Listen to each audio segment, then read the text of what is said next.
बात को वहीं से शुरू किया जाए जहाँ पर बात खत्म हुई थी। मैडम ने अभी 2 3 4 शब्द इस्तेमाल किया, आपने इस्तेमाल किया, आस्था विश्वास को हरा दे, या आपने कहा कि उचित अनुचित सबको पता है, फिर भी ऐसा क्यों हो जाता है कि, या ठौर ठौर मन भटक रहा है, एक लाइन थी आपकी।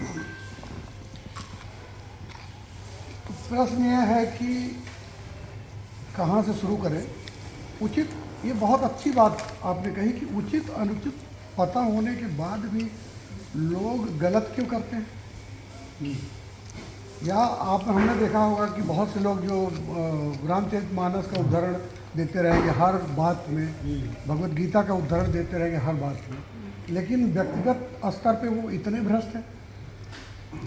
संस्कृत प्रकांड विद्वान हैं, प्रोफेसर हैं या छोटी हैं, और कुछ ऐसे कर्म हैं जिनको पब्लिकली बताया नहीं जा सकता। ऐसा क्यों होता है? क्योंकि ग्रंथों को उन्होंने कंठस्थ करा, कंठ के नीचे नहीं जाता, हृदयंगम नहीं हुआ। वो शब्द सिर्फ बुद्धि के स्तर तक गए हैं, बुद्धि के पार जाना संभव नहीं हो पाया उनका। जहाँ तक आस्था का प्रश्न है, आस्था शायद विश्वास को कह रही है आप। आस्था विश्वास को हरा, विज्ञान को हरा दे। लेकिन मैं एक चीज़ कहना चाहूँगा कि जो अध्यात्म है, अध्यात्म इज अ टोटल साइंस या फिर मैथमेटिक्स। किसी को समझ में आती है तो आती है, नहीं समझ में आती तो नहीं समझ में आती।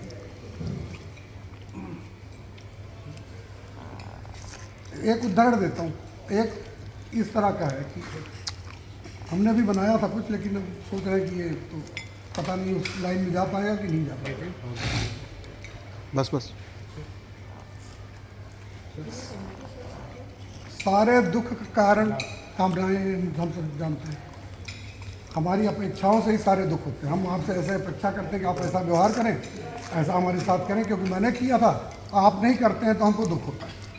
ठीक है, कि हजारों ख्वाहिशें ऐसी कि हर ख्वाहिश पे दम निकले, बड़े निकले मेरे अरमान फिर भी कम निकले। कृष्ण ने एक चीज़ कहा कि कैसे होता है क्रोध का जन्म। जैसे इन्होंने कहा कि एक और बात कही थी कि ऐसा क्या होता है कि उचित और अनुचित पता होने के बाद भी। कृष्ण ने एक प्रश्न इसका कृष्ण से पूछा अर्जुन ने, अथ केन प्रयुक्तो अयम पापः चरति पुरुषः अनिच्छन अपवासणे वलादित्यो नियंत्रण। ऐसा क्या होता है कि न चाहने के बावजूद भी हम वो करते हैं जो हम नहीं करना चाहते। और ऐसा कोई ऐसा व्यक्ति इस सभा में नहीं बैठा है जिसके साथ ऐसा ना हुआ हो और बाद में उससे पछतावा ना हो कि यार ऐसा तो करना नहीं चाहते थे, फिर भी ऐसे हो गया। कारण बताते हैं कि कामेश क्रोधेश रजो गुणो सबुद्भवा तयो न बसम आगच्छे तो ही अस प्रपंचना। हम साइंस के स्टूडेंट हैं, हमको पढ़ाया गया इलेक्ट्रॉन, प्रोटॉन, न्यूट्रॉन। ठीक, हमने पढ़ के हमारा सिलेक्शन तो हो गया डॉक्टरी में, साइंस की विधा में, लेकिन उसका हमारे जीवन में कितनी उपयोगिता है मुझे आज तक नहीं पता। आज तक हमें तो नहीं पता चला, आप लोगों को पता चला हो तो पता चला हो। उसी तरह वैदिक साइंस कहता है कि जैसे आपने वर्ड हाँ, लिया, लेकिन वहीं आपका वैदिक साइंस कह रहा है कि आप बने हैं, ये समस्त अस्तित्व बना है 3 तरह के तत्वों से, सतोगुण, रजोगुण, तमोगुण। ठीक, अगर हम इसको समझ लेते हैं तो शायद हमारे जीवन में ज़्यादा उसका अच्छा उपयोग होगा। ये पानी जो विज्ञान हमने पढ़ा उससे standard of life, no doubt. हमारे पास साइकिल खरीदने की औकात नहीं जब हम पढ़ रहे थे इंटर में, आज मैं कार से चल रहा हूँ। स्टैंडर्ड ऑफ लाइफ है इम्प्रूव, कोट पहना हुआ सब कुछ है, लेकिन क्या क्वालिटी ऑफ लाइफ बढ़ी है? क्या आप आज ज़्यादा आनंदित हैं उस बचपन से जब आप घोर अभाव में जी रहे थे? क्या आज आप उससे ज़्यादा सुखी हैं, ये कह सकते हैं क्या? तो जो वैदिक साइंस है that is for the quality of life. It is not for the standard of इस संस्मरण स्टैंडर्ड ऑफ लाइफ आवश्यक है, क्योंकि स्टैंडर्ड ऑफ लाइफ के बाद ही क्वालिटी ऑफ लाइफ की खोज शुरू होती है। बुद्ध राजा महाराजा तो कोई डॉक्टर थे कि हम लोग तो 500 रुपये लेके हाथ गोड़ दबा रहे हैं किसी का, बीपी नाप रहे हैं। बुद्ध राजा जो महाराजा। है मेरी एक रचना है। सर भंग हो जाएगा, प्रभाव भंग हो जाएगा। बुद्ध राजा महाराजा थे, महावीर राजा थे। क्वालिटी ऑफ लाइफ की रिक्वायरमेंट तभी होती है जब आपके पास स्टैंडर्ड ऑफ लाइफ आ जाए। जो व्यक्ति रोजी रोटी के लिए परेशान है, जो शरीर की आवश्यकता पूरी नहीं कर पा रहा, रोटी कपड़ा और मकान तक लड़ रहा है, उसको कोई भी मानसिक समस्या नहीं है। वो दिन भर मेहनत करता है, रात में सो जाता है। जब आपकी रोटी और कपड़े की समस्या, घर की समस्या खत्म हो जाती है, आप उसके ऊपर उठ जाती है, तब मन की समस्याएं शुरू होती हैं, तब मानसिक समस्याएं शुरू होती हैं। और मन की समस्याओं के उपचार हेतु ही सारे वैदिक ग्रंथ हैं। वो चाहे आप रामचरितमानस ले लें, चाहे भगवत गीता ले लें, पतंजलि का योग दर्शन ले लें, या सांख्य योग ले लें, सबका सब मैं ये कहता हूँ कि ये जो संस्कृत के ग्रंथ हैं, ये मैनुअल ऑफ माइंड है। कैसे? हम लोग जब शुरू में एक ये आया था, इसको आर्टिफिशियल इंटेलिजेंस कहते हैं। जब शुरू में आया था मोबाइल या लैपटॉप आया था, तो हम लोग हर चीज़ के लिए एक मिलता था, वो मैनुअल मिलता था, पढ़ के करते थे, ऐसे करो पता नहीं क्या बोल जाए। लेकिन जो नेचुरल इंटेलिजेंस है, क्या इसका कोई मैनुअल है हमारे पास? और अगर मैनुअल नहीं है और हम नहीं जानते हैं कि हाउ टू ऑपरेट दिस, तो ये एक्सीडेंटली चलेगा। हो सकता है किस्मत अच्छी हो तो पहुंच जाए गाड़ी मंजिल तक, अन्यथा तो एक्सीडेंट होने का ही खतरा है। और वो खतरा रहता है और एक्सीडेंट होता है। हमारे जीवन दुर्घटनाओं का एक संग्रह है। ज़्यादा बहुत सी चीज़ें हैं जो हमारे मन के अनुकूल नहीं हुई हैं और हमने लाख करना चाहा तब भी नहीं हुआ। तो अगर हम जान सकेंगे कि ये हमारा माइंड कैसे काम करता है, तो शायद हम इसको बेहतर ऑपरेट कर पाएंगे। आज की डेट में अगर कोई ये कहे कि भाई अध्यात्म का आज की तिथि में कोई उपयोग है, ज़्यादातर पढ़े लिखे लोगों के दिमाग में यही बात होती है कि अध्यात्म को उनको लगता है। मैंने एक लेख लिखा, ऐसे लिखता रहता हूँ मैं, और उसको मैंने अपने हड्डी वाले बुक में डाला। एक बहुत वरिष्ठ, बहुत सम्मानित, बहुत प्रसिद्ध सीनियर का कमेंट आया कि भाई ये तो ऋषियों मुनियों के लिए ध्यान, ये वो। अरे ऋषियों मुनियों के लिए ऋषियों मुनियों ने बनाया था आपके लिए, बिल्कुल सही बात।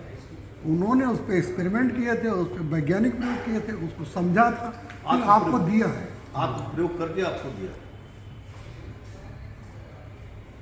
तो प्रश्न ये है कि यात्रा कहाँ से शुरू? इसकी शुरुआत में ही अर्जुन पूछता है कि अध्यात्म क्या है। अध्यात्म और स्पिरिचुअलिटी में बहुत फ़र्क है। स्पिरिचुअलिटी का रियल वर्ड अब तो हमको नहीं मालूम है, लेकिन अध्यात्म का जो उत्तर दिया कृष्ण ने, उसने पूछा अध्यात्म क्या? 5-6 प्रश्न एक साथ पूछे। तो उन्होंने कहा कि स्वभाव अध्यात्म उच्चते, जो तुम्हारा स्वभाव है वही तुम हो। अध्यात्म का अर्थ है कि मेरे ऊपर किसका अधिकार है?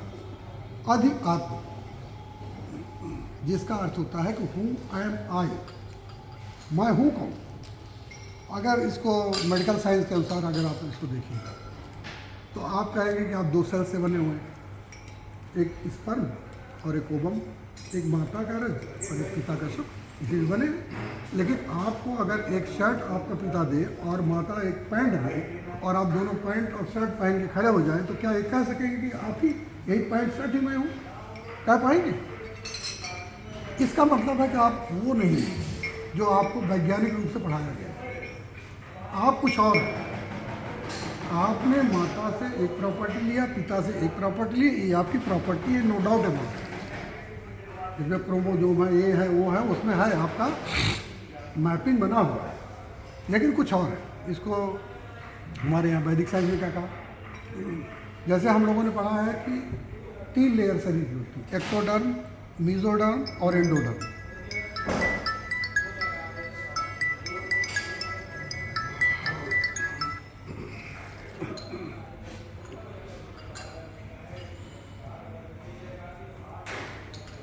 3 लेयर से हम लोग बने हुए, ये शरीर बना हुआ। उसी तरह वैदिक साइंस ने कहा कि हमारी जो है 5 परतें हैं। वो 5 परतें कौन सी है? 2 सेल, 4 सेल में बने, 8 सेल में बने, 16 सेल में बने, इतनी बड़ी असेंबली, ट्रिलियन मिलियन की असेंबली तैयार हो जाती है। अब विद इन 3 मंथ्स में एम्ब्रॉय पूरा हो जाता है। क्या डॉक्टर? 3 मंथ्स में ट्रिलियन मिलियन, कितने ट्रिलियन है अभी हमको नहीं याद है। इतनी बड़ी एनर्जी का सोर्स होते हैं आप, जब आप दो सेल्स बनते हैं, इतने बड़े एक संपूर्ण मानव बनाता है। इसके लिए अगर फैक्ट्री बनाई जाए तो पता नहीं कितनी बड़ी फैक्ट्री रहेगी। तो जो लेयर, वैदिक साइंस में लेयर कहा गया कि पहला तो क्या करते हैं आप भोजन लेते हैं, माँ की गर्भ से लेना शुरू करते हैं। तो उसके लिए कहा कि अन्नमय कोश, जो फूड बॉडी है, ये शरीर 2 सेल जो कि शायद माइक्रो इलेक्ट्रॉन में हो गया, कितने में होगी, कितना वजन होगा, कन्वर्ट टू 80 kg, तो उसको कहा गया अन्नमय कोश। फिर दूसरा क्या कहा? प्राणमय कोश। हम कहते हैं ऑक्सीजन, ऑक्सीजन सेचुरेशन देखते हैं हमारे यहाँ। यह प्राण वायु जो प्राण को कैरी करता है। प्राण मीन्स वाइटल फोर्स, जो बायोलॉजिकल एनर्जी हमारे अंदर है उसको प्राण, वो प्राण वायु वो हो गया। अन्नकोश, प्राणकोश। फिर आया मनोकोश, मनोमय कोश, अन्नमय कोश, प्राणमय कोश, मनोमय कोश। मनोमय कोश माइंड, मन। फिर उसके अंदर आया विज्ञानमय कोश। उसको आज कई लोगों ने कई तरह से व्याख्या किया, आप उसको बुद्धि समझ लीजिए, क्योंकि मन और बुद्धि तो अलग अलग है। अंग्रेजी में एक माइंड सब प्रयोग किया जाता है, लेकिन दोनों अलग है।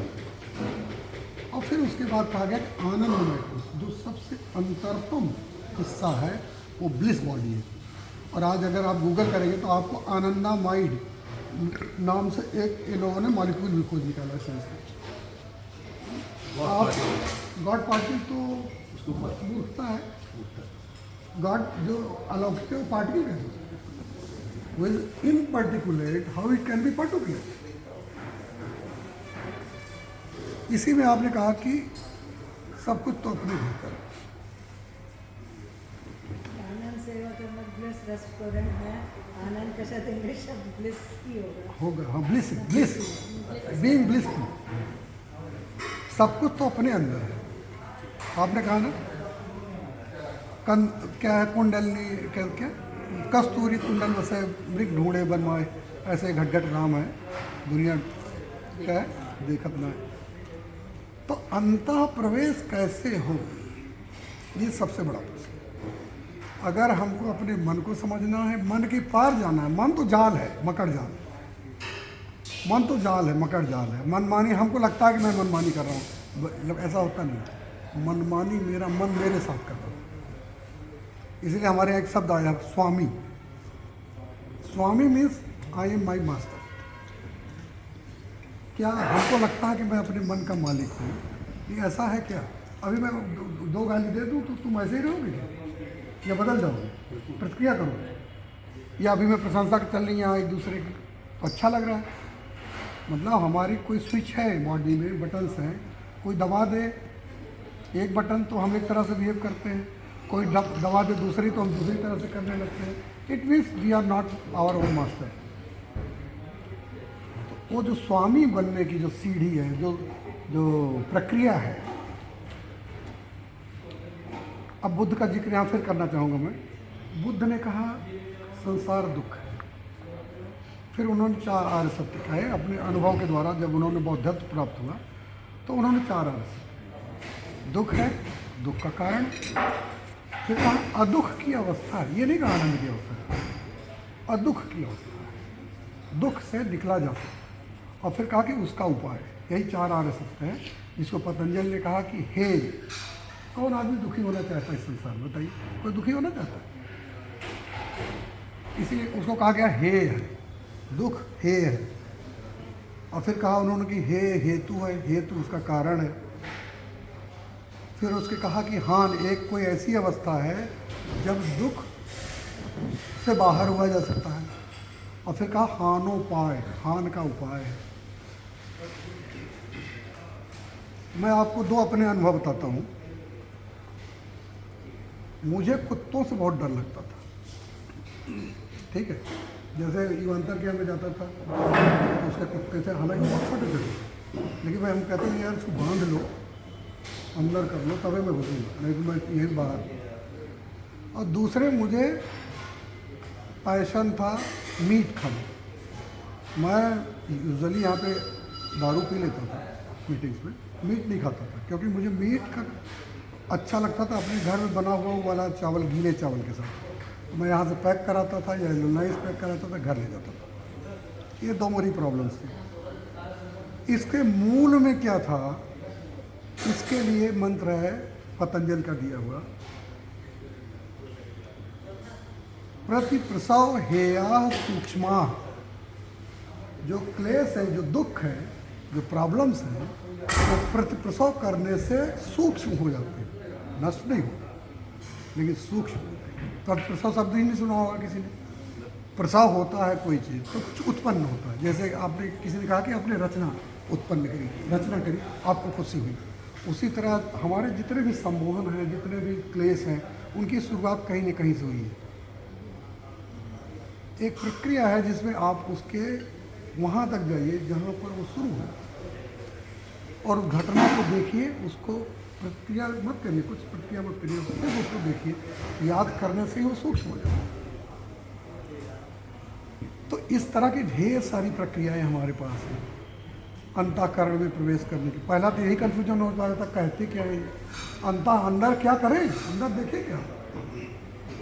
तो पहले किसी से बात होती थी, मान लो कोई हमारे स्वभाव का है, तो कहता था मैं किडनी देखता हूँ, पेंक्रियाज देखता हूँ लीवर देखता हूँ। नहीं, कुछ नहीं। ये जो 5 लेयर हैं, शरीर हो गया, शरीर को देखें, आपका शरीर कैसे क्या कर रहा है, आपके संज्ञान में होना चाहिए। जैसे आप देखेंगे बहुत से लोग हैं, यूजुअली अब तो नोटिस करने लो, पहले नहीं, पैर ऐसे ऐसे चल रहा है, ठीक है, बैठे हैं लेकिन पैर ऐसे ऐसे हो रहा है, इसका मतलब उनका मन गतिमान है। मन तो सबका गतिमान है, इसका मतलब वो कहीं चिंतित है। तो पहले शरीर को देखिए, फिर मन को देखिए, फिर बुद्धि को देखिए। यही एक प्रक्रिया है अंतःकरण में प्रवेश करने की। एक चीज होगी, बुद्ध तब भी रहे जब संसार दुख था उनके लिए, और जब संसार दुख नहीं रहा उनके लिए तब भी बुद्ध थे, 40 साल तक रहे। ऐसा नहीं होगा कि आपकी परेशानियां नष्ट हो जाएंगी। एक चीज होगी, परेशानियों से परेशान होना कम हो जाएगा या खत्म हो जाएगा। बस अब इतना ही, और तो कहो तो घंटे भर तक